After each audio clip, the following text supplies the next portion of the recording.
அடங்கமறு, அத்துமீறு, திமிரி எழு, திருப்பி எழு, இந்த 4 வார்த்தை. இந்த 4 வார்த்தைக்கும் அவருடைய என்ன சொன்ன அவருடைய சொல்லாடலில் கோர்வையாக சொல்லப்பட்டது. அந்த டைமில் வந்து அடங்கமறு, அத்துமீறு, திமிரி எழு, திருப்பி எழுனா ஏதோ ஒரு வன்முறைக்கான அந்த வாசகம் மாதிரி அப்படியே நாள்பட அப்படி சித்தரிக்கப்படுது. ஆனால் அதுக்கு ஒரு விளக்கம் தராரு. அந்த விளக்கம் எதுக்காக இப்போ கொடுக்குறாருன்னா, ஏற்கனவே பல மேடைகளில் ஒரு விளக்கம் கொடுத்தது தான். ஒரு அமைப்பாக இல்லாமல் நீ தனிநபராக இருந்தீங்கன்னா உன்னை வந்து ஈஸியாக லாக் பண்ணிவிடுவாங்க அதுக்காக சொல்கிறாரு.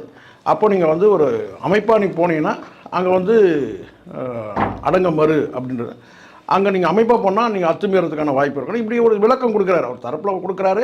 அது பொதுவாக பார்வையில் வந்து கேட்டால் அந்த முன்னாடி பின்னாடிலாம் விட்டுட்டு அடங்கமறு, அத்துமீறு, திமிரி எழு, திருப்பி அடி அப்படின்றது வந்து அந்த 4 வார்த்தையை மட்டும் வச்சுட்டு பல கிரிட்டிசைஸ்லாம் அவர் கடந்த காலத்தில் நிறைய பண்ணியிருக்கிறாங்க. ஒரு வன்முறை இயக்கன்ற மாதிரி கூட ஆரம்ப காலத்தில் ஒரு முத்திரை குத்துறாங்க, தெரியும் உங்களுக்கு.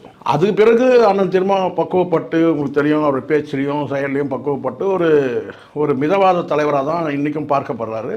நமக்கு தெரியும், ஒரு நாகரிகமான ஒரு பண்புள்ள தலைவராக தான் பார்க்கப்படுறாரு.